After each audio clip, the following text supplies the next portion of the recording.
Amis internautes, bonjour. Les volcans ont permis l'apparition de la vie et nous offrent les terres les plus fertiles du globe.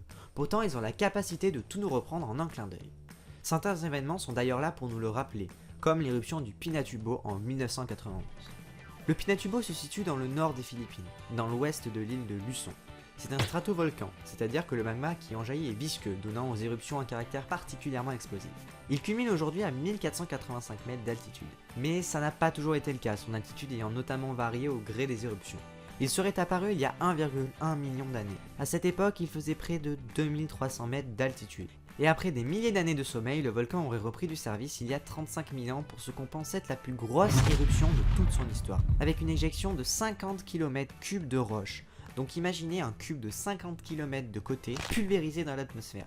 Ça vous donne une idée de la chose, je pense quand même. Et puis ensuite, des éruptions toutes très violentes se sont succédées il y a 17 000 ans, 9 000 ans, 3200 ans et il y a 500 ans. Le volcan est donc clairement loin d'être éteint. Et pourtant, jusqu'en 1991, peu de personnes s'en méfiaient. C'était pour la majorité des gens une montagne paisible qui offrait des terres particulièrement fertiles. La région représentait alors 10% du PIB des Philippines et pas moins de 500 000 personnes vivaient dans un rayon de 40 km autour du volcan. Mais le 16 juillet 1990 va être le début de ce qui s'apparente comme un dur rappel à l'ordre. En effet, un tremblement de terre d'une magnitude de 7,8 sur l'échelle de Richter secoua l'île de Luçon et tua au passage près de 1450 personnes. Quelques jours après le séisme, des habitants rapportèrent avoir aperçu des vapeurs s'échapper du volcan. Mais pour les volcanologues et les géologues de l'époque, ce n'est rien d'autre que la conséquence d'un petit glissement de terrain, et ce n'est certainement pas un signe avant-coureur d'une éruption en devenir. Pourtant, 8 mois après, la région est frappée par une succession de secousses allant à s'intensifier.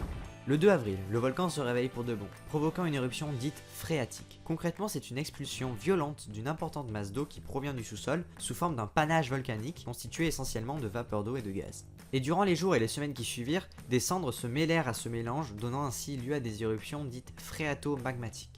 À ce moment-là, on ne compte déjà plus le nombre de séismes tellement ceux-ci sont fréquents. Du coup, face à une telle situation, il devient alors urgent de mettre en place un protocole d'évacuation. Le problème étant d'avoir une réaction adéquate, car une réaction trop forte pourrait entraîner un discrédit des autorités, tandis qu'une réaction trop faible pourrait mettre en danger la population.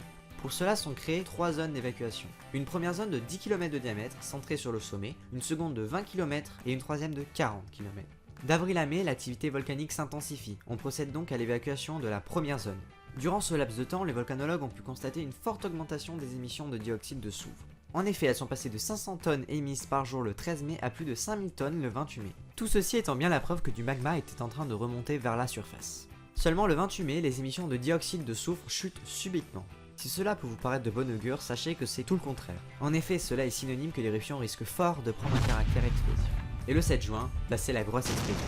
Cette dernière crée une colonne de cendres haute de 7 km, soit à peu près 18 Empire State Building empilés les uns sur les autres. Les autorités prennent alors la décision d'évacuer la seconde zone. Quelques jours après, le 12 juin, de nouvelles explosions créent un panache de 19 km de haut et provoquent les premières nuées ardentes. Pour ceux qui se demanderaient ce qu'est une nuée ardente, eh bien imaginez une avalanche charriant des blocs de roche de plusieurs tonnes, fonçant à des centaines de km/h, le tout à une température de plusieurs centaines de degrés. On est bien d'accord, ça ne fait pas très envie. Suite à de nouvelles explosions le 13 et 14 juin, la décision d'évacuer 60 000 personnes de la troisième zone est donc prise, la situation devenant de plus en plus critique. Et le 15 juin, c'est tout simplement l'apogée de l'éruption. À 13h42, de violentes secousses sont enregistrées par les sismographes. Pour ne rien arranger, ce jour marque aussi l'arrivée du typhon Yunya. Les trompes d'eau ainsi que les nuages empêchent d'observer directement le volcan. On estime que ce jour-là, le panache de fumée montait à près de 34 km d'altitude. Pour vous aider à conceptualiser la chose, imaginez 89 Empire State Building empilés les uns sur les autres. Bon ok, c'est pas très parlant, je vous l'avoue. Bon, en gros, c'est 3 fois l'altitude de croisière d'un avion de ligne. C'est donc haut, très haut même. Et ce gros nuage s'est répandu sur une surface de 125 000 km², plongeant dans la pénombre la majeure partie de l'île de Luçon. L'éruption s'est ensuite poursuivie en perdant en intensité jusqu'au 2 septembre. Au total, ce n'est pas moins de 10 km3 de matériaux qui furent éjectés, soit environ 2500 stades de France remplis de gravats, dont notamment 800 000 tonnes de zinc, 600 000 tonnes de cuivre, 550 000 tonnes de chrome, 300 000 tonnes de nickel, 100 000 tonnes de plomb, 10 000 tonnes d'arsenic, 1000 tonnes de cadmium et 800 tonnes de mercure.